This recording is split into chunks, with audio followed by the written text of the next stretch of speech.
Assalamualaikum warahmatullahi wabarakatuh.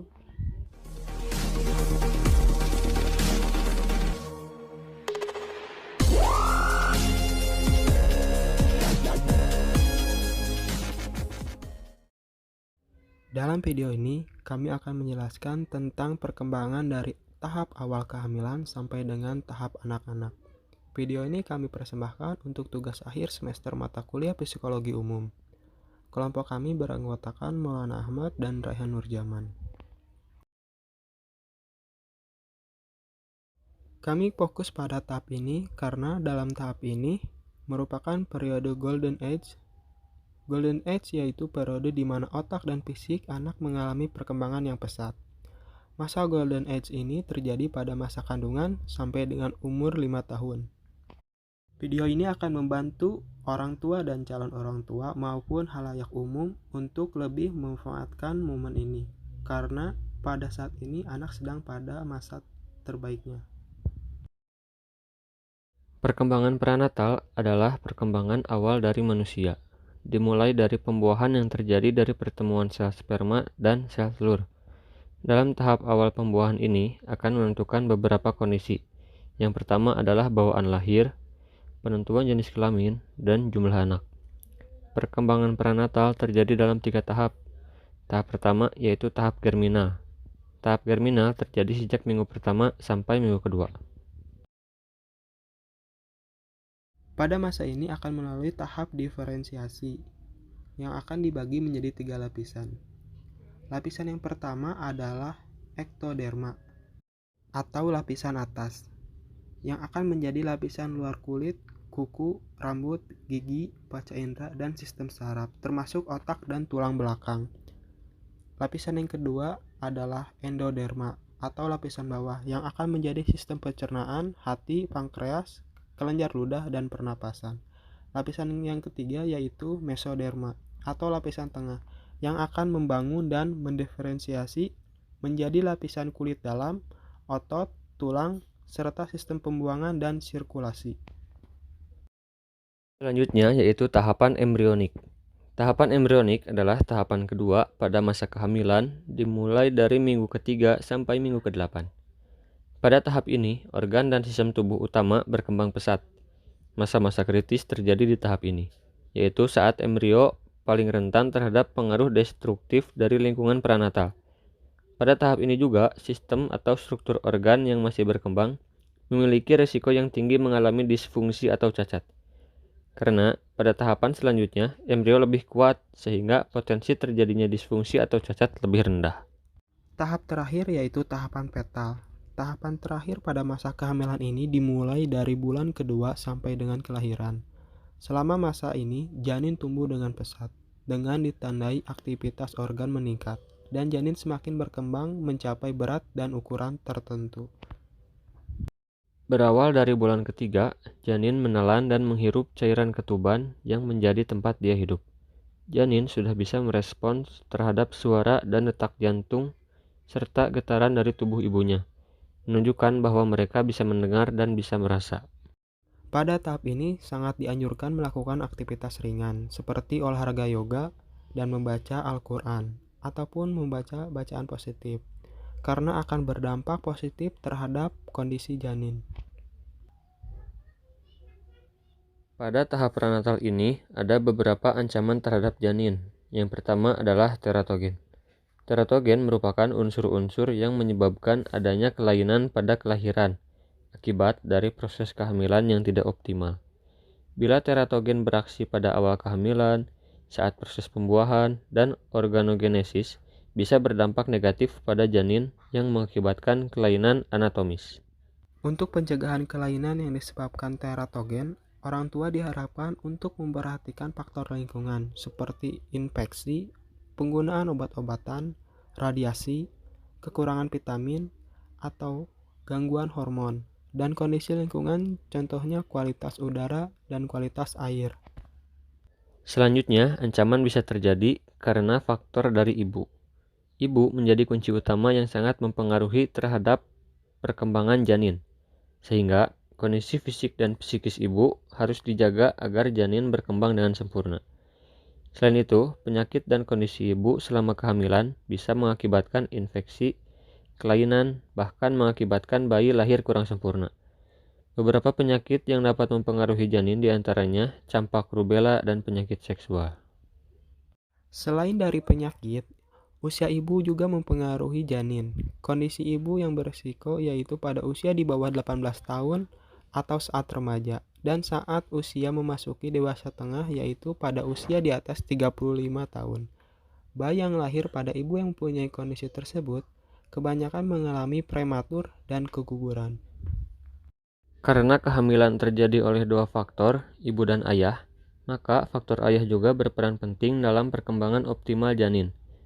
Perhatian dan kasih sayang seorang ayah kepada ibu akan membuat emosi ibu akan stabil, tenang, dan bahagia.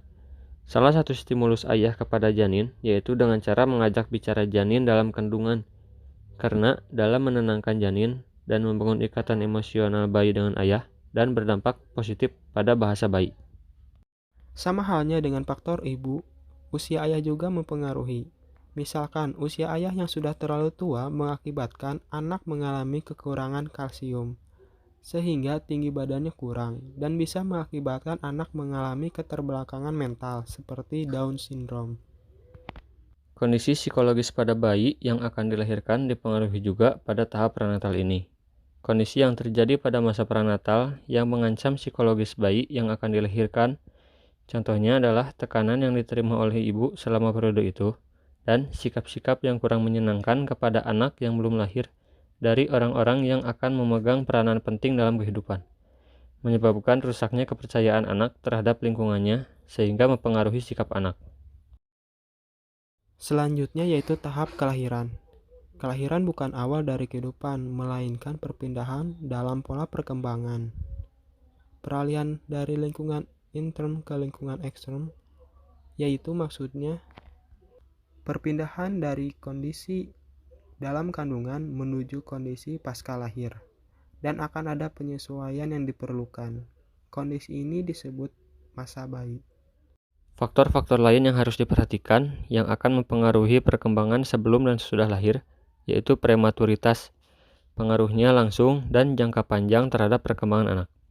Pada tahap peralihan ini, terjadi peralihan yang besar antara lingkungan intern dan lingkungan ekstern. Bayi harus melakukan penyesuaian yang radikal dan cepat. Apabila bayi tidak dapat menyesuaikan dengan cepat, kehidupannya akan terancam. Terdapat 4 penyesuaian utama yang harus dilakukan oleh bayi. Pertama, penyesuaian terhadap perubahan temperatur. Kedua, penyesuaian terhadap pernapasan. Ketiga, penyesuaian terhadap makanan. Yang terakhir adalah penyesuaian terhadap pembuangan. Untuk pengetahuan umum bagi orang tua, kelahiran memiliki beberapa jenis. Yang pertama adalah kelahiran normal atau spontan. Yang kedua adalah kelahiran dengan peralatan. Yang ketiga adalah kelahiran sungsang. Keempat, kelahiran melintang. Dan yang kelima adalah kelahiran melalui pembelahan sesar. Perkembangan fisik pada bayi dan anak-anak yang pertama adalah gerak refleks yang terdiri dari 5 gerakan. Yang pertama adalah mencari. Contohnya ketika bayi akan menoleh atau mencari sumber sentuhan di area tubuh bayi. Yang kedua adalah menggenggam. Contohnya bayi akan langsung menggenggam benda yang diletakkan pada telapak tangannya. Yang ketiga adalah menekuk jari kaki. Contohnya ketika bayi akan menekuk jarinya jika telapak kakinya disentuh. Yang keempat adalah moro. Ketika tertidur akan tiba-tiba terkejut yang diikuti oleh tangisan. Yang terakhir ataupun yang kelima yaitu galan. Galan yaitu melengkungkan badan ke arah gelitikan. Perkembangan fisik pada bayi dan anak-anak yang kedua adalah kecakapan motorik dan persepsi. Pada usia 7 hari, bayi sudah terlibat dalam persepsi terorganisasi mengenai wajah serta dapat menyatukan pandangan dan suara. Selanjutnya, pada usia 3 bulan, bayi sudah mengenali dan lebih menyukai wajah-wajah orang yang familiar dan tidak asing baginya. Yang ketiga adalah otak, dan kami akan menjelaskan perkembangan dari otak. Yang pertama, pada saat dilahirkan dan di masa awal kehidupan, 100 miliar neuron otak hanya sedikit yang terkoneksi. Yang kedua, otak bayi siap menerima pengalaman-pengalaman yang akan menciptakan berbagai koneksi. Yang ketiga, pada masa anak-anak, koneksi sinaptik meningkat secara signifikan. Yang keempat, pada usia 3-6 tahun, pertumbuhan sangat cepat di area lobus frontal. Yang kelima adalah perubahan yang terjadi di otak bukan hanya hasil dari nature, namun pengalaman dari lingkungan juga mendukung perkembangan otak dan kematangan kognitif. Yang keenam adalah perubahan proses pikiran, bahasa, dan kecerdasan seiring semakin matangnya individu. Kognisi merupakan cara individu berpikir serta kemampuan dan kecakapan kognitif mereka. Teori perkembangan kognitif Piaget yaitu anak-anak menggunakan skema untuk memahami pengalaman mereka. Skema adalah konsep atau kerangka mental yang mengorganisasi dan memberikan struktur untuk menginterpretasikan informasi. Skema diekspresikan dalam berbagai perilaku dan kecakapan yang dapat dilatih pada anak-anak terkait objek atau situasi tertentu. Tahap perkembangan Piaget. Pada tahap awal, yaitu sensorimotor, tahap ini terjadi pada usia 0 sampai dengan 2 tahun. Kemampuan kognitif anak masih terbatas pada gerakan tubuh fisik. Pada tahap ini, mereka mempelajari dunia melalui panca indera dan gerakan tubuh yang mereka lakukan. Oleh karena itu, bayi senang menyentuh, meraba, dan menghisap benda-benda. Yang kedua adalah pre-operasional. Tahap ini terjadi dari usia 2 tahun sampai 7 tahun. Kemampuan kognitif anak semakin meningkat. Ciri khas pada tahap ini adalah egosentrisme.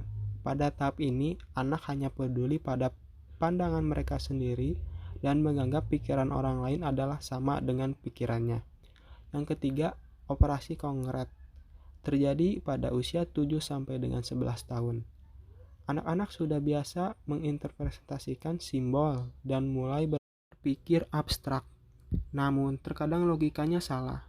Mereka juga sudah biasa menerima sudut pandang orang lain dan menghubungkannya dengan punya mereka. Yang keempat adalah operasi formal. Ini terjadi di usia 11 tahun ke atas. Anak yang sudah bisa berpikir abstrak dan membuat dugaan mengenai suatu kejadian. Tahap ini adalah tahap yang paling mutakhir menurut Piaget. Namun menurutnya tidak semua orang mencapai tahap operasi formal. Teori kognitif sosiokultural Vygotsky, anak merupakan pemikir baru yang berkembang ketika mereka berinteraksi dalam dialog dengan sosok lain yang memiliki lebih banyak pengetahuan dan pengalaman. Tujuan dari perkembangan kognitif adalah mempelajari kemampuan yang akan membantu individu untuk menjadi kompeten dalam kulturnya sendiri. Anak-anak tidak hanya belajar untuk memikirkan dunia, namun anak-anak belajar untuk berpikir mengenai dunia mereka sendiri. Pada anak usia prasekolah, fungsi eksekutif meliputi kecakapan kognitif, seperti menahan diri atas impuls otomatis, menjadi fleksibel secara kognitif, menentukan tujuan, dan kemampuan untuk melepaskan kesenangan yang bersifat tiba-tiba untuk sesuatu yang lebih berguna kemudian. Fungsi eksekutif pada usia prasekolah berhubungan dengan kesiapan bersekolah. Perkembangan sosio-emosional pada bayi dan anak-anak. Yang pertama adalah temperamen. Terlihat dari gaya perilaku individu dan karakteristik cara merespon. Terdapat 3 jenis dasar dari temperamen pada anak. Yang pertama, anak yang mudah, easy child. Yang kedua, anak yang sulit, difficult child. Yang ketiga adalah anak yang lambat, slow to warm up child. Karakteristik emosional yang dibawa seorang anak ke dunia dipandang sebagai dasar atas kepribadian berikutnya. Yang kedua adalah kelekatan, ikatan emosional antara bayi dengan pengasuh. Kelekatan aman merupakan cara bayi ketika ia menggunakan pengasuh sebagai dasar keamanan untuk mengeksplorasi lingkungan. Hubungan awal dengan pengasuh utama akan diinternalisasikan sehingga hal tersebut dapat menjadi skema untuk memahami diri dan dunia. Kelekatan pada tahun pertama kehidupan memberikan dasar penting untuk perkembangan berikutnya. Pola asuh dan perkembangan sosio-emosional pada masa anak-anak, contohnya adalah otoriter, permisif, abai, dan otoritatif. Perkembangan moral pada anak Aspek lain dari perkembangan sosial yang dipelajari adalah cara individu menjadi individu yang berkarakter, yaitu individu yang berperilaku sesuai moral. Perkembangan moral melibatkan perubahan usia yang berhubungan dengan pikiran, perasaan, dan perilaku terkait dengan prinsip-prinsip dan nilai yang memberikan petunjuk atas hal yang seharusnya dilakukan oleh individu. Kesimpulannya adalah pada masa kelahiran hingga anak usia 5 tahun merupakan periode yang sangat penting bagi anak.